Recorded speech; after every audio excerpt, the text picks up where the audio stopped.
नमस्कार। आदर्श शिक्षा समिति सिरोही के तत्वाधान में आयोजित ऑनलाइन कक्षा शिक्षण व्यवस्था में आप सभी बंधु भगिनी का हार्दिक स्वागत, अभिनंदन। पूर्व के प्रकरण में हमने पढ़ा था कारक प्रकरण। सर्वप्रथम हमने कारक की परिभाषा, कारक के प्रकार, जिसके अंतर्गत कारक आए थे। कारक में प्रथम कारक था कर्ता।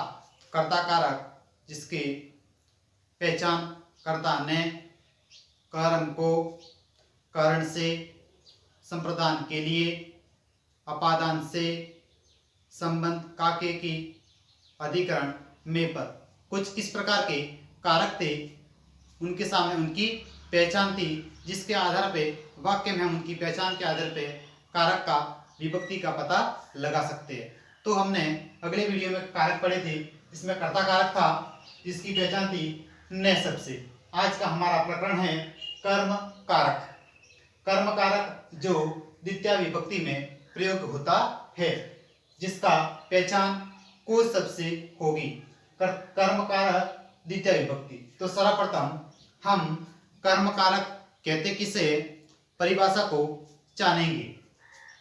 कर्म कारक अर्थात जिस पर क्रिया का प्रभाव पड़ता है, जिसे क्रिया, जिसे अंग्रेजी में कहेंगे वर्ब। कर्म कारक जिस पर क्रिया का प्रभाव पड़ता है, अर्थात अथवा कर्ता क्रिया के द्वारा जिसको सबसे अधिक चाहता है, अर्थात क्रिया के द्वारा जिसको सबसे अधिक चाहता है, उसे कर्म कारक कहते हैं। अब हम उदाहरण के आधार पे समझेंगे। प्रथम उदाहरण है छात्रः विद्यालयं गच्छति। छात्रः विद्यालयं गच्छति। अब यहाँ पर विद्यालय, पुस्तकम और जलम, ये सभी कर्म है और कर्म में हमेशा द्वितीय विभक्ति का प्रयोग होता है। छात्र है, यहाँ पर कर्ता है, बालकः और अहम, ये तीनों कर्ता में आएंगे। गच्छति जिसका होता है जाना, पठति पढ़ना और पिबामी पीता हूँ, ऐसा होगा। गच्छति में सर्वप्रथम आएगा गच्छ धातु, जिसमें गम धातु से मिलकर यह प्रथम पुरुष का एक वचन होगा। पठ धातु में प्रथम पुरुष और एक वचन रहेगा। पिबामी पा धातु जिसमें आएगी और यह उत्तम पुरुष का एक वचन रहेगा। तो हमारा प्रथम वाक्य था छात्रः विद्यालयं गच्छति, अर्थात छात्रः विद्यालय जाता है। बालकः पुस्तकं पठति, बालकः पुस्तक पढ़ता है, बालक पुस्तक पढ़ता है।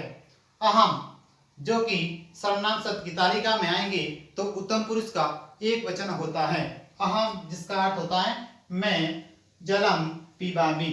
अहम के साथ हमेशा मी आता है, क्योंकि जब धातु रूप लट लकार उत्तम पुरुष का एक वचन होगा, तो वहां पर मी शब्द प्रयोग आता है। अहम जलम पिबामी, मैं जल पीता हूं। इस प्रकार हमने यहाँ पर द्वितीय विभक्ति का प्रयोग किया है। इसी प्रकार अगला उदाहरण है शिक्षकः छात्रं पाठयति। शिक्षक, छात्र और को इसकी पहचान है। कर्म कारक की पहचान क्या है? को, और जिसमें द्वितीय विभक्ति का प्रयोग होता है। तो यहाँ पर छात्रम शब्द है जो कि द्वितीय विभक्ति का प्रयोग हुआ है। शिक्षकः छात्रं पाठयति, शिक्षक छात्र को पढ़ाते हैं। वयम हम सब, इसमें उत्तम पुरुष का बहुवचन है।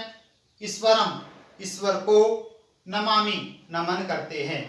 वयम ईश्वरम नमामि, हम सब ईश्वर को नमन करते हैं।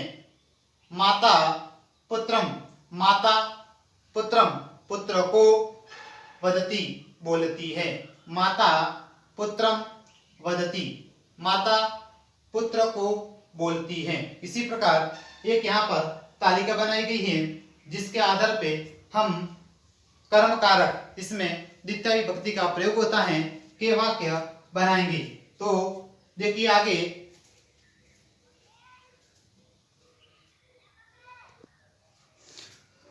तो हमारा अगला वाक्य है, देखिए यहाँ पर शब्द है रामः, रमा, अहम, त्वम। रामः इसका हिंदी में उच्चारण होगा राम, रमा, अहम, मैं, जो कि उत्तम पुरुष का एक वचन रहेगा। त्वम, तुम, जो कि सर्वनाम शब्द की जो तालिका बनी हुई है उसमें मध्यम पुरुष का एक वचन रहेगा। विद्यालयः, कार्यालयः, वाटिका जिसका अर्थ होता है बगीचा, विद्यालय, कार्यालय, बगीचा, देहली और गृहम अर्थात घर, गच्छति। अब यहाँ पर देखिए गच्छति शब्द है जिसमें गम धातु, लट लकार, प्रथम पुरुष का एक वचन शब्द आया गच्छति।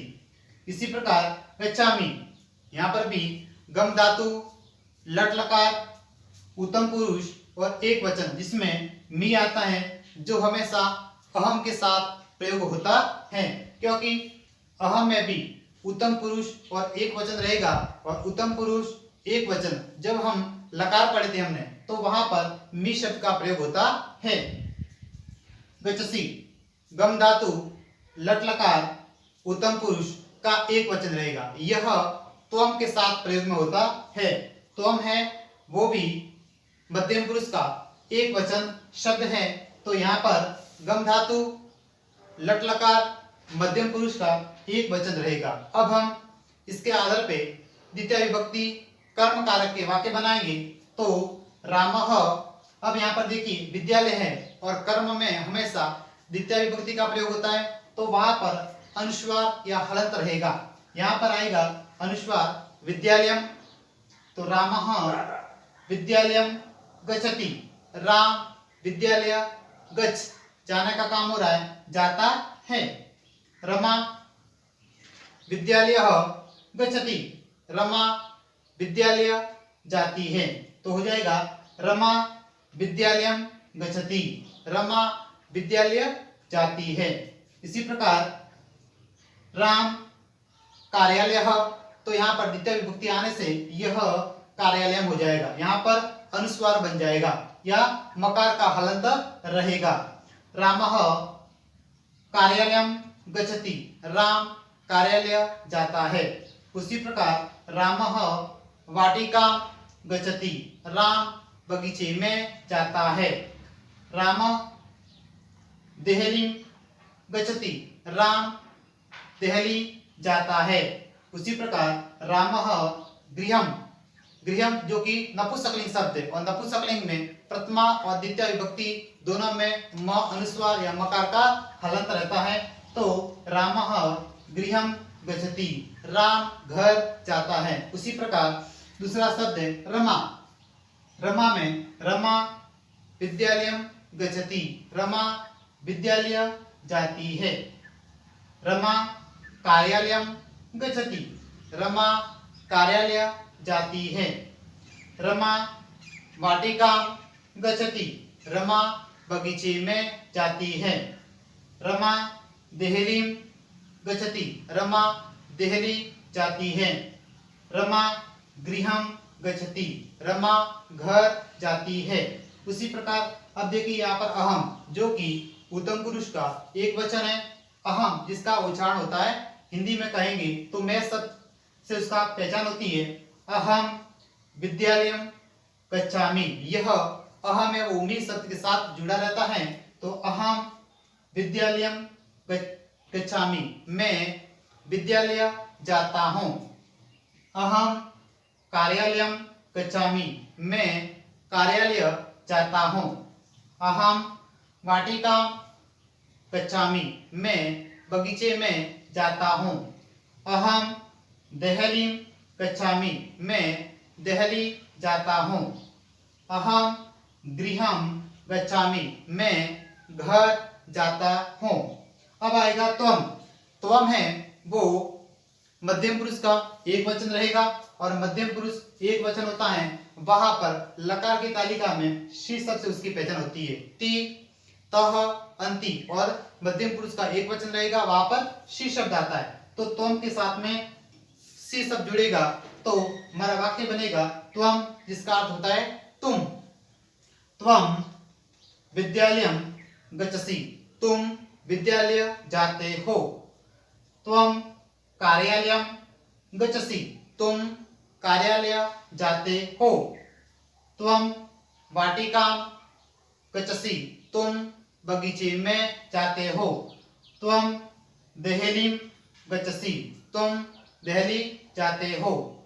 त्वम गृहं गच्छसि, तुम घर जाते हो। इस प्रकार आज हमने कर्मकारक जिसमें द्वितीय विभक्ति का प्रयोग होता है के बारे में पढ़ा है। शेष हम तृतीय विभक्ति का प्रयोग अगले क्लास में पढ़ेंगे। धन्यवाद।